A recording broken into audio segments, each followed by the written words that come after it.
We're online, and welcome to everyone from New York. This is where Be Wastewise started, and we're proud to be conducting our panel discussions consecutively for the third year to disseminate knowledge in waste management. As part of the 2015 Global Dialogue on Waste, we will host a panel discussion every Wednesday until the end of December. Our next panel will discuss refuse-derived fuel, to export it or not. You can learn more about the time and other details of all upcoming panels by following us on social media or by subscribing to our newsletter. Today, our panel will explore solid waste management during humanitarian crisis, and generally during these crises, all kinds of infrastructure is broken down or is degraded. So our panel will talk about their experiences and solutions to these to this situation. And we welcome you to join this conversation with your questions and comments. And you can use the live chat window on our homepage or tweet to us with #WasteWise. If you're watching this video after its live broadcast, you can find recordings of all our panel discussions on our website, wastewise.be. And let's start today's discussion with Olmo Forni. He's an international civil servant, as he calls himself. So, Olmo, can you please introduce yourself? Yes. Hello, everybody. Thanks, Ranjit, for having us at Wastewise. Actually, my proper title would be Waste Consultant. I work for Disaster Waste Recovery. We are a UK-based NGO, and we mostly operate internationally. We specialize in debris, disaster waste, and solid waste management in humanitarian settings. I'm now currently in Amman because we are conducting a study, a remote emergency waste assessment for Yemen at the moment. Well, that's, great. Thank you, Olmo. And Ramy, do you want to go next? Introduce yourself. Yeah, thanks a lot, and thanks for inviting me to this panel. Hello from Cambridge. So my name is Ramy. I'm a second-year PhD student at Cambridge University, and I'm also the founder of Zero Waste MENA, which is a regional initiative to promote sustainable waste management practices in the Middle East and North Africa. We are quite a new organization. We were actually established last year. And we've been working with some of our partners in projects in Jordan, Syria, and Yemen. Today I'll share information about another project, which is in the Gaza Strip. Yeah, I'm so excited to be here. Great. Thank you, Ramy. And Brian, next.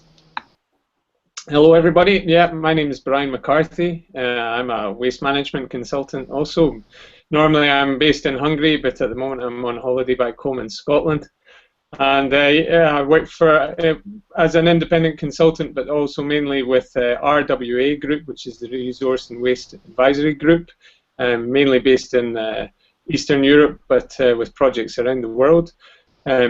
Working on waste management development in the international development context, but also in the disaster recovery area. My introduction to the waste management as a disaster humanitarian relief effort was from Iraq in 2003, straight after the initial conflict there. I was the waste management advisor to the Basra city in the south of Iraq, and then developed onto the 4 southern governorates of Iraq, and subsequently heading up north to the Kurdistan and the Kirkuk area of Iraq. And then I ended up in Afghanistan after that, dealing with waste management there. So, and subsequently worked in, I think, about 13 countries in the world on waste management development. So that's me at the moment. Yeah, great. And for the viewers, unfortunately, we're unable to have Mr. Michael Colvin with us today. He traveled to northern Nigeria for work there, and he just emailed us saying that he might not have proper internet connectivity there. So we regret that he's unable to participate. But if you have additional information or any views that he would like to share with you, we will approach him and then put that on our website. So stay updated. And let's start with the panel discussion. And I'll ask a general question to all three of you, and maybe you can give personal examples. So during most humanitarian responses, you'll have to deal with completely broken infrastructure or degraded waste management systems. So can each one of you give us an example of such situations and tell us what you did? Maybe we can start with Olmo again. Yeah, thanks, Ranjit. Well, let's say every crisis is different, so it's very hard to tell. So the first thing one would do is try to understand what was there before, and what has been the damage, because I don't know if I can think about Haiti, for example. Waste management infrastructure was very poor to begin with, and it was worsened by the earthquake in 2010. If we think about Nepal, just to jump from an earthquake to another, there again, the traditional practice for solid waste management in most of the city was simply open dumping, or even worse, just dumping in the river. So then again, you may have a broken down infrastructure. Sometimes you start in situations where there were no infrastructures to begin with. So for instance, in Nepal, they only had one sanitary landfill in the whole country. And what we've just done in Yemen was exactly this. So the first thing is try to understand what is the system pre-existing the crisis, and then how the system was impacted in terms of damaged vehicles, what is going on in terms of waste collection, what's happened to the recycling sector, and that's how then we decide how to go on. So what did you guys do in Nepal, where there's only one landfill? Well, in Nepal, we're mostly active in the debris management, but one of the things, and again, it all depends what's your time horizon, because in the emergency, we're talking about 1 to 3, maybe 1 to 6 months interventions, and then the early recovery stage, so we shift from an emergency to development, and that's where you actually start, intervening at more the infrastructure. But your main priority is to reduce the immediate threat to human health and environment. So we're thinking about hazardous waste mostly, identify it, segregate it, and possibly dispose of it safely, or if not possible to dispose of it, isolate it and store it safely.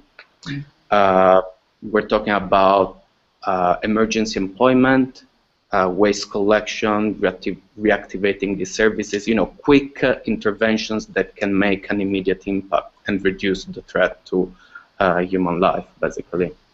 Great, thank you. And Ramy, how about you?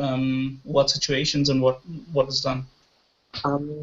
Okay, so today I'll be talking about the Gaza Strip and focus mainly on the 51-day war which happened in the summer last year.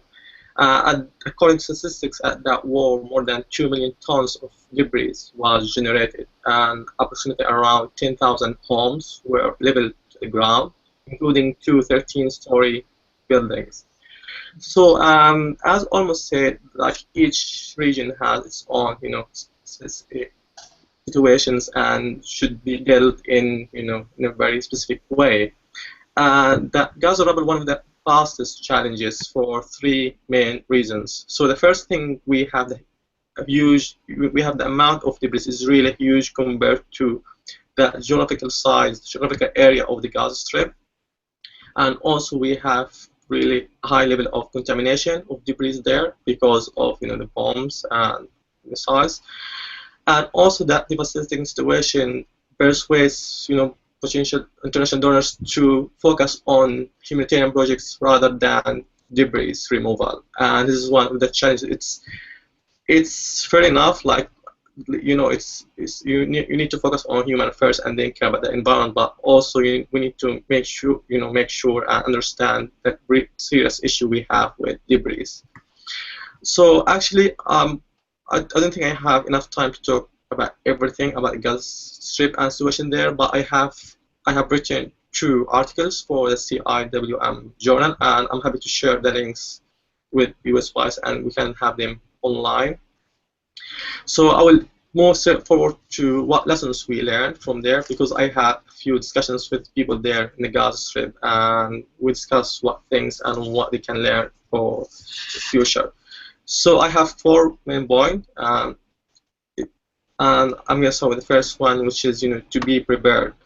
Like, the existence of a national preparedness plan, like for debris management, would accelerate the humanitarian response should a disaster happen. So once you prepare, you will know exactly what happened as next once the disaster happens. And the second point is really a very important point, which is engage locals, because the involvement of local communities and businesses, would help to create more jobs for people there, and also try to activate the economy after a disaster or after a problem. And also, the third point is slightly linked actually to the first point, which is act fast, because I think the development of a national preparedness plan, which could also include like pre-authorization of sites, it includes also pre-event contracts. So you, like, once a disaster happens, like each company or each business knows exactly which area to cover in the future. So everything would be ready, and there's not going to be any panic or any sort of mess. Right. And the last point, which is also important, to ensure full coordination between the central government, local communities, and also NGOs. And also, you need to make sure that to incorporate disaster waste into humanitarian cluster approach, and set up a specific task force on waste within the air recovery cluster. A few months ago, I was in Norway, and we had environmental emergency forum there organized by UNEP, and actually we had a very long discussion about disaster waste and what issues and how we could approach this. Okay. So let's actually get back to that. And you also raised a very good point about priority being given to waste management. So that's another question that we have. So let's get back to that too. But Brian, did you come across any such situations? And of course, you worked in Iraq and elsewhere. But so what did you do in such situations? Yes, it's like Olmo said, it's very unique to the situation in which you experience. So everywhere is different. Olmo used Haiti and Nepal, but if we look at the recent disaster in Japan as well, it's a very different economy and situation from Haiti or Iraq or a conflict zone, but yet still a humanitarian crisis. And they had disaster in Japan. Sorry? Which disaster in Japan? Well, you could take the tsunami recently, Right. well, I guess it's not so recent now, but still in recent memory, in which you've got nuclear waste mixed in there as well, the nuclear contamination. But there was huge amounts of debris created there, and unfortunately Mike's not with us, but Mike Cowing was part of the UN response there and to assist in the cleanup there, and he would have told us more about it. But it's very different, in a situation in a city in which it's got established infrastructure, you have to do a triage the same way as in an emergency room in a hospital. When there's a disaster and they bring in the people, they do ABC, airway, breathing, and circulation, to see how people are. The same idea has to come into disaster waste management, prioritize, but not just the types of waste and how you're going to deal with them, but also the humanity in association with the other humanitarian response. Almost stated something about getting people back into work, using it as an employment method.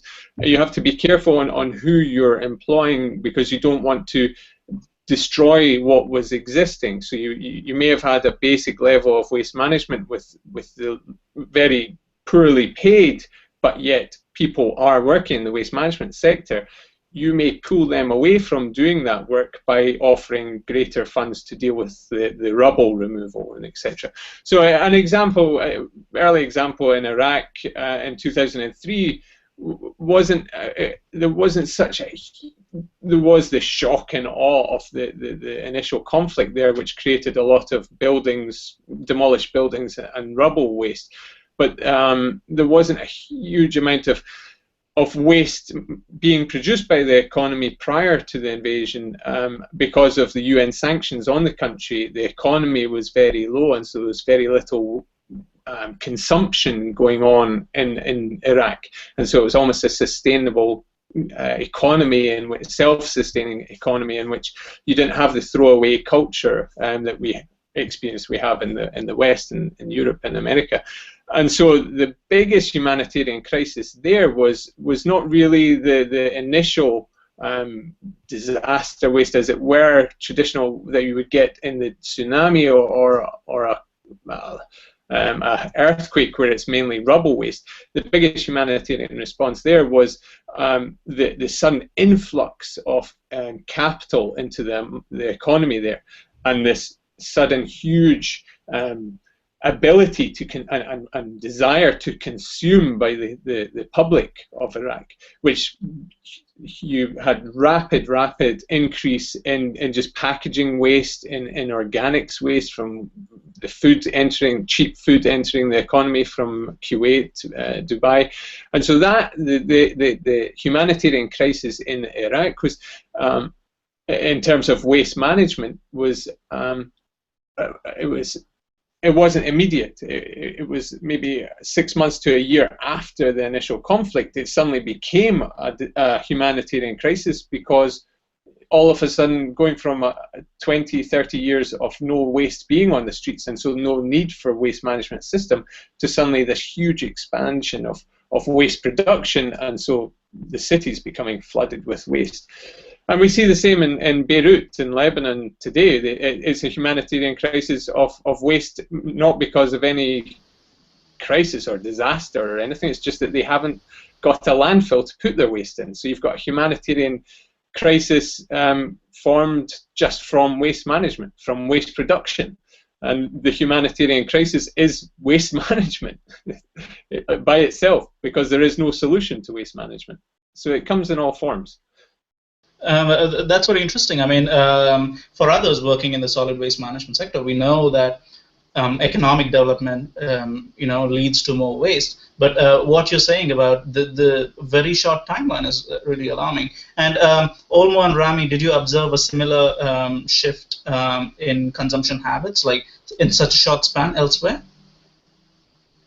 Yeah, well, this is something very interesting, because there is a pattern which one can see, and this is something we would define as humanitarian waste, between commas. Basically, is that you have a disaster, and a massive amount of debris and what we call disaster waste is produced. On the other hand, you also get that consumption patterns are changed, and usually this means that in the beginning you get a sudden drop of waste produced because people have lost their livelihoods. There is possibly no food. The normal life and normal waste generation get disrupted. But then the humanitarian aid kicks in, and then you got more packaging waste. So the composition of waste changes. Usually you get organic waste getting lower, and you start having more packaging waste, and this causes problems, because sometimes we're talking about I don't know, like in Nepal at the moment, there were some very remote communities where they had very little or no packaging, and then you suddenly are sending, packaged good as relief aid. One can think about water bottles, especially, in an emergency in the West, like in Italy or where it was in Katrina. Suddenly you have people that cannot drink their normal tap water anymore, so you start bringing in big amounts of water bottles, and that increase the waste you produce. This was true like in Sri Lanka in the tsunami. Of course, you know, every crisis is different. So, for example, now in Yemen, what we've seen is that because of the blockade and the impossibility of actually having goods imported into Yemen, waste generation has actually decreased. So, it does affect the generation and you know, the composition of waste, and this is an impact on the whole system, on the system as a whole. That's very interesting. I mean, we were never aware of something like this. Ramy, so I have a new question for you. So Brian and Olmo described a situation where, you know, a lot of new waste is being generated, and there are no infrastructure or systems to handle that waste. So in such situations, what kind of special equipment or machinery are used to manage that waste, and what's the final fate of the waste? Yeah, can you hear me now? Okay, sorry about that. So actually it depends on the waste and what we're talking about. So if we're talking about debris, so it's very straightforward, you know. You need just to get crushers, and again it depends on the area you have. It's either you can have like a central crusher plant, or you can have a mobile crusher where you could, you know, take it with you to where, you know, have all the rubbles, and you can crush the rubbles and get it prepared for, you know, reuse in road construction or other engineering projects. But when you talk about other waste streams like packaging, which is a very, very serious issue, as you know, Olmo and Brian mentioned, and I think for me and from my point of view, I think like international NGOs should have a kind of responsibility to all the, you know, packaging waste they bring from, you know, overseas, because, you know, because once they have the plan and once they have the fund, they need to make sure that also they have like a way to process or manage the packaging waste, which is, you know, coming with humanitarian, you know, items or products they're bringing from overseas, which is, I think, a very key point which should be considered in the future. Again, I think there are also other, you know, when it comes to municipal waste, there are different technologies, very, very similar technologies. We're talking about home composting. We're talking about, you know, having like brigades from organic and textile, you know, and agricultural waste. And I think Waste Aid organization, they have, you know, a lot of work done in this area in Africa, and also DWR, they have a few projects in Jordan with Syrian refugees, and maybe could talk more about, you know, working with Syrian refugees. So just to conclude, it depends on the waste stream. Like, we have some similar technologies which could be, you know, considered for each waste item, and what we only need is, you know, the will and the motivation, and we need to encourage locals, and again we need to encourage locals to participate, because without them it's not going to work. Sorry, yeah. I muted myself and it took me a while to get back. So let me go to Brian now and then come to Olmo next. Brian, that was one of the points that you wanted to talk about, which is giving humanitarian aid without any thoughts about subsequent pollution or subsequent resource you know, management situation. So do you want to expand a little bit more on that?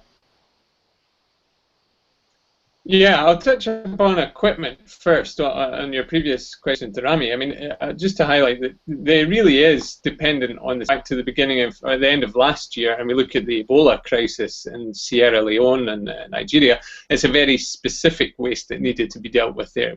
It was the medical waste from the Ebola crisis centres, and you know, in traditional waste management, we would say medical waste has to go into a purpose made incinerator or autoclave with proper pollution control.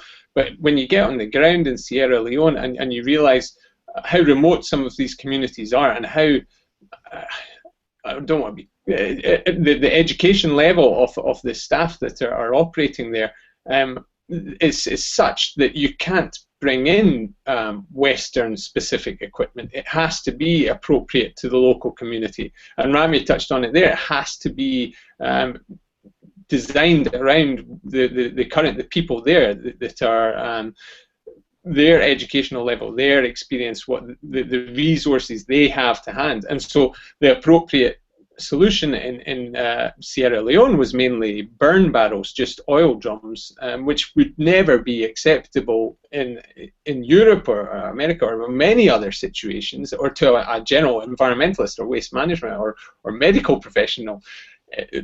Burn barrel sends off alarm signals. No, but it's the best they've got. You know, it's the best of a bad lot, and that's true for any disaster waste.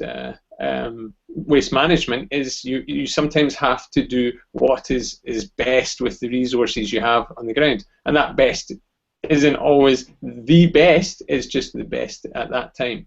But in terms of, everywhere I've been, in any humanitarian crisis, you see this huge spike in humanitarian waste, this packaging, bottled water in particular. And it is, I think, humanitarian response has to take this seriously. You know, the main priority is often with the international development organizations is economic development, making sure that the economy recovers quickly and that public health recovers, without looking at the consequences of the actions. If you pump a lot of development money into an area, then the economy is going to grow, and as such consumption is going to grow, because that's the way our economy works right now. The global economy works. It's designed around consumption behavior, consumerism, and with consumerism you have this huge amount of waste production. So I think there's a need to go,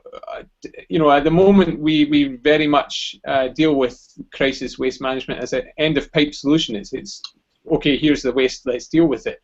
But and that's, you have to do that with some disaster waste, with the building rubble, the immediate aftermath.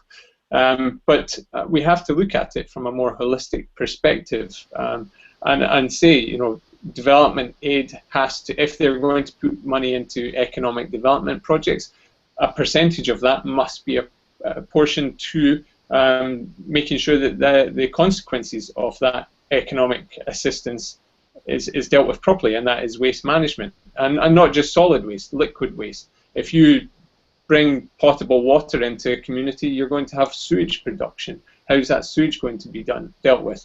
Historically, it may have been a dry pit latrine, and suddenly that dry pit latrine is getting filled up with potable water waste, and it overflows onto the streets, and you've got, you know, excrement and running down the streets, and that's a big part. And that's a big part of disaster waste management as well. You may have destroyed infrastructure, and that may mean that your sewage system has been destroyed. So all of a sudden, what may be a building demolished, that you just be rubble waste, it may be hugely contaminated by sewage because the sewage main has burst and you've got the whole site contaminated with sewage, or ammunition, you know, ordnance that Ramy mentioned in Gaza Strip. These are all factors that have to be in. Asbestos is a big one with disaster waste management.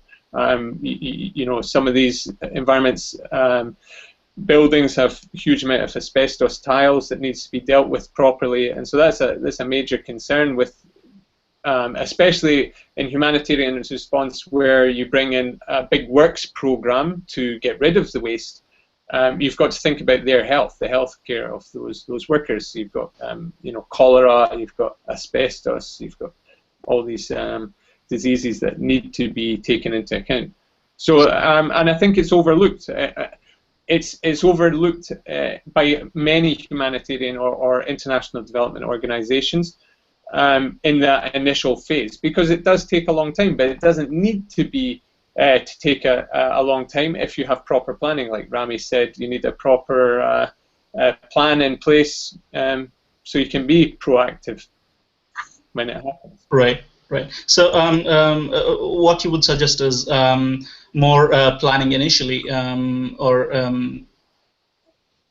more planning, but also that humanitarian agencies take and acknowledge the impact they have on the waste management, waste production. Right, right. And you're also talking a little bit about, not a little bit, actually a lot about how, in some situations, what you have is probably the best solution, right? And there maybe we could talk a little bit about increasing priority to waste management so that that wouldn't be the situation there. I mean, I think it's debatable, but, we can definitely talk about priorities there. And we've talked about priorities for quite some time. So let's get to the next question, which is to Olmo. Olmo, you mentioned that Yemen's disaster recovery plan gives a high priority to waste management. So in what situations does waste management become, the top priority? And maybe in situations like Ebola. But I'll let you talk about this. Yeah. I mean, as Brian said, I mean, sometimes the biggest challenge is actually put waste on the agenda. Because, and again, I'll just make a little diversion into how the humanitarian sector works. So after the 2005 tsunami, the Indian tsunami, we had these huge coordination issues. We introduced the cluster concept. So different clusters are responsible for different areas of intervention. And the problem is solid waste management, and let's call it disaster waste management, falls into different categories, because we got healthcare waste, which falls under the health clusters, but only, and that's the problem, the mandate is only until the hospital premises. The moment if the healthcare waste gets dumped with the rest of the municipal solid waste, then you may have situation where the cluster says, oh yeah, but it's out of the hospital, so it's not our problem anymore.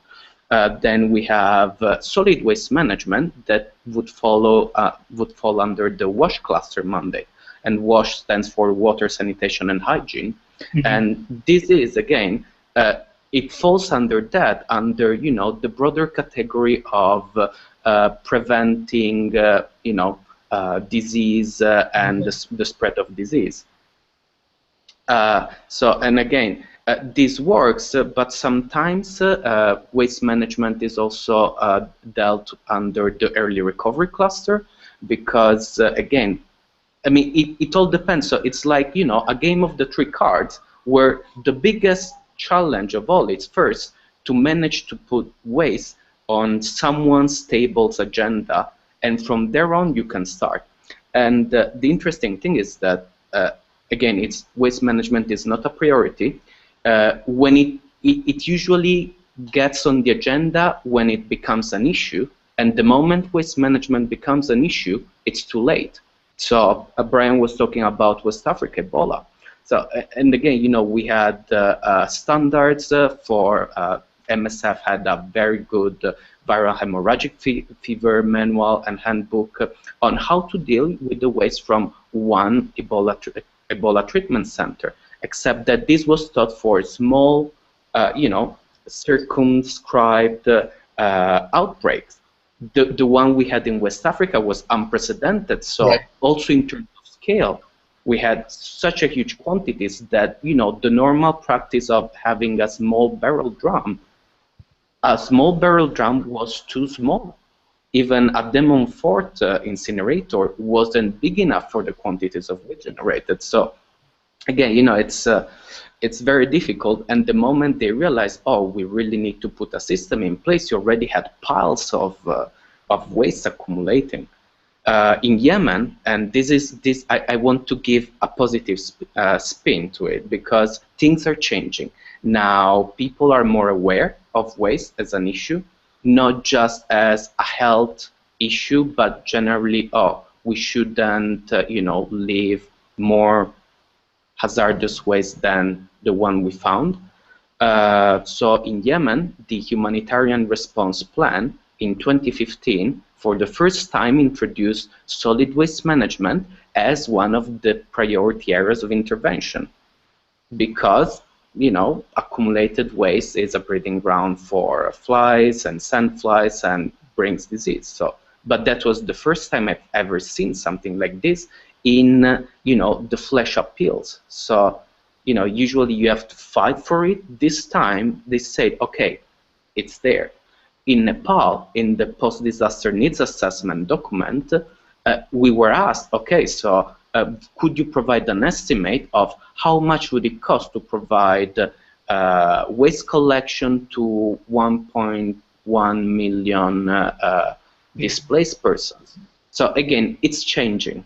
Right. Only because it's on the agenda, it doesn't mean it will get funded. That's another story. But you know, it's baby steps, right? Right. Very interesting. And we have only 10 more minutes. So, and I really wanted to get to the last question, which was about climate change adaptation. So, Ramy, that's for you. Is there any work happening in the field of solid waste management and for climate change adaptation? And what's the scale of contingency planning specifically to that subject? Actually, it's a very, very interesting question. And again, I think it depends on the waste type and things. Like when you're talking about, like for instance, when we are talking about, burning waste, whether it's medical waste or hazardous waste, this one has a really serious, burden on climate change, because, you're just releasing, you're releasing toxics on the, ground, which means, it's the environment, and the health environment is going to be really, really, terrible, for locals. And one more thing, like when it comes to adaptation, I think I'm not really sure from my knowledge and background, but I think that some people are trying to work and prevent ways of being and the leach of ways of being reaching to rivers or groundwater, which again it's not have issues and problem with climate change. Okay. In that case, do you want to talk a little bit about the timelines involved in disaster waste recovery? I mean, for people outside the subject, a few years is already emergency planning, right? But looks like here a few months is, that's the timeline. So do you want to talk a little bit about the timelines, Ramy? I think it depends. For instance, in Gaza, it's been more than a year, and so far they haven't done that much when it comes on the ground. Still, robots are standing behind because of the embargo and the siege on the Gaza Strip. So they don't have that machinery, which is required in order to start removing all these debris. So for now, in the Gaza Strip, we have only one organization which is working on debris removal, which is United Nations Development Program, which is the UNDP, and they are working with different donors trying to remove as much as they can do it. But again, I think because of the siege on the Gaza Strip, it's not easy to do it in a very quick way. But also you should keep in mind that debris removal is a very key step in order to start reconstruction after a disaster happens. So you actually can't do anything without removing debris and rubble. The first step. So again, I think this is actually a positive sign, because it would put more pressure on governments and international donors to put more money in order to remove debris and reuse it in engineering projects in the future, the reconstruction stage. But other places, also the second the factor after having I believe also that, for instance, in Iraq, you need to have a secure environment. Security is really key source, because you can't really invest on areas which are not really secure. So you need to make sure that there is a kind of secure environment where you could send people to remove debris and these things. Interesting. And I was just thinking back to what Brian was saying, what you have in some situations is the best. And I think at least in the Ebola crisis, you couldn't even touch the, equipment that was already used. So I think it was a totally different priorities order. So, yeah. Well, so you couldn't even transport, I guess, some of this waste to even a different city. So it had to be dealt right then and there at the hospital, I guess. Yeah. Okay. All right. So, Brian, do you want to talk about the climate change adaptation work and solid waste management and that? Yeah, it's an interesting area. There is, I mean, I don't know if you know the NAMA, the Nationally Appropriate Mitigation Actions. It's a UN initiative associated with the Kyoto Protocol to try and mitigate. It's more trying to mitigate the greenhouse gas or the climate change potential impact, the greenhouse gas emissions from waste production rather than the contingency planning. So you've got to look at waste management from that perspective. It can potentially, you've got the methane or carbon dioxide from landfills, but also short-term small carbon particles from burning of waste, which is becoming increased focus on that, and a lot of research being done into that at the moment and its impact on climate change. But in terms of waste management infrastructure, contingency planning for waste management infrastructure, it's in Britain and Europe, it's taken into account. All your modelling for waste management infrastructure is always it's taken into account water, flooding, climate change impacts from that perspective. And many developing nations or crisis spots, you're very limited. If you're working in, say, the southern plains of Afghanistan or the south of Iraq, it's desert, and there isn't much. You've got a lot of room to play with. That there's a huge expanse of land, and land is not. There's no shortage of land to put waste management infrastructure, whether it be a landfill, a temporary landfill, a temporary holding dump site, transfer station. But then if you go up to the north of Afghanistan or the central region, you're into the valleys, and at the moment, I think almost mentioned it earlier about dumping waste in river valleys, dry river beds, is the most widely practiced waste management solution in the world, I think, probably, dumping your waste in a dry river bed. And from a climate change perspective and a disaster perspective, blocking the waste, these river courses, these dry river courses, is going to lead to massive problems. It already has led to massive problems in many places with the increased flooding. And it's just not in the psyche, it's not in the consciousness of if there is a local planning authority, it's not in their mind. And if there isn't, in the lack of absence of a local planning authority, it's just not taken into the local community just don't see it. They see it as the water washes the waste away and it's no longer their problem. But from a climate change perspective, it's a massive ticking time bomb. And I see very little without external assistance from the likes of UN. They or other international development agencies. That's why waste management in a traditional development perspective can take a long time, because you have to do those impact assessments. Right. But unfortunately, a lot of those international development interventions are around developing a EU-compliant sanitary landfill, which in most locations isn't worth it. They turn into dump sites within a year or two, right. And so all that contingency planning is worthless. So it comes back to look at your local situation, look what the local population need, want, can do, what their economic status is, not during the humanitarian response when the economic potential of the city to deal with waste is increased. There's more money in this city so they can afford to deal with waste in a more appropriate manner. But as soon as that humanitarian funds go, then the funding available for waste management goes, and you're back to dumping in the river. And unfortunately, although there is initiatives on developing or climate change adaptation, it's just not widespread, especially in developing country scenarios. Sure. I actually have lots. I have lots of questions and a lot to tell myself. For example, you start with the landfill in developing countries. Yeah, it doesn't even have to be a place where there was a disaster. Even like places in India, you start with foreign aid and you start with a good landfill, and all of a sudden, 1 year it's a dump site. Because you don't have human resources or you don't have resources for operations. So, but we have only 1 minute for the panel to end. I would like you, each one of you, have to get a chance to conclude. Olmo first, Ramy second, and Brian third. So quick. Thank you. Well, again.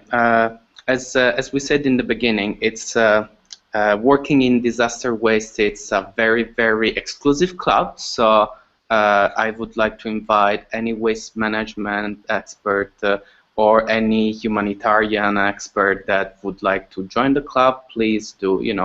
There is lots of work to be done, and I would like to thank Westwise because of this this occasion to raise the profile and raise the issue, because it's very difficult to get people talking about humanitarian waste in general. So thank you very much, and let's hope to have more of these events. Yeah. Ramy, thank you. Thanks. So I'm just gonna repeat what lessons we've learned from the Gaza experience, which is first, get prepared. Second, engage locals. Third, act fast. And finally, guarantee a full coordination among different stakeholders. And thanks for Beavers Wise, and thanks for everyone for organizing this lovely, webinar. Thank you, Ramy. That was smart. Brian. Yeah, I'll just reiterate what the other two said is spot on. I think, and just raising the profile of it is the most important thing. It just, waste gets thrown out with the waste. it's always forgotten, and it just needs to be reinvented and brought back around and really formed, because it's a part of our consumer behavior that causes all this waste, and it needs to be rectified. Mind shift.